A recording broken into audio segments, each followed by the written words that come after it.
সঞ্জয়, সাতগাছিয়ার পাশাপাশি ফলতাতেও কিন্তু নতুন মুখ দেখা যাচ্ছে জাহাঙ্গীর খান। সে বিষয়ে বিস্তারিত জানতে চাইবো যে নতুন মুখ তিনি হয়েছেন এবারে প্রার্থী তালিকায়। একদম দেবাঞ্জলি, যতগুলো প্রার্থী নতুন মুখের মধ্যে তার অন্যতম প্রার্থী হলেন ফলতার জাহাঙ্গীর খান। যে জাহাঙ্গীর খান প্রসঙ্গে বলা যায় জাহাঙ্গীর খান ছিলেন বজবজ এবং ফলতার অবজারভার এবং পূর্ত পরিবহনের কর্মদক্ষ, বা এক কথায় বলা যায় অভিষেক বন্দ্যোপাধ্যায় অন্যতম সেনাপতি। এবং অভিষেক বন্দ্যোপাধ্যায় বিরোধীর মুখে যতটা চড়চড়ত তার থেকে বেশি উচ্চারণ নাম নেওয়া হয় এই জাহাঙ্গীর খানের। একাধিক বিরোধী দলনেতা শুভেন্দু অধিকারীর মুখে বেশিরভাগ নাম শোনা যায় এই জাহাঙ্গীর খান।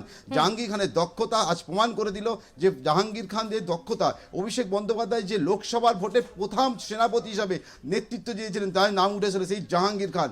জাহাঙ্গীর খান অল্প বয়সে সুন্দর পরিদর্শন চেহারাও। জাহাঙ্গীর খান ঠান্ডা মাথায় রাজনীতি করেন, কোনো বিরোধিতা করেন না, কোনো কটূক্তি আজ পর্যন্ত জাহাঙ্গীর খান নীতিগত করেন না। জাহাঙ্গীর খান প্রার্থী হওয়ায় শুধু ফলতা কেন বজবজ মহেশতলা অধিকাংশ মানুষ খুশি, কারণ সকলেই জানে যে সকলেই প্রিয় জাহাঙ্গীর খান। জাহাঙ্গীর খান শুধু সাধারণ মানুষের দুঃখ দুর্দশা নয়, জাহাঙ্গীর খান সর্বদা একটা কথা বলেন, বিরোধী রাজনীতি যারা করছেন তাদের বোঝাতে হবে কেন তারা বিরোধী রাজনীতি করেন।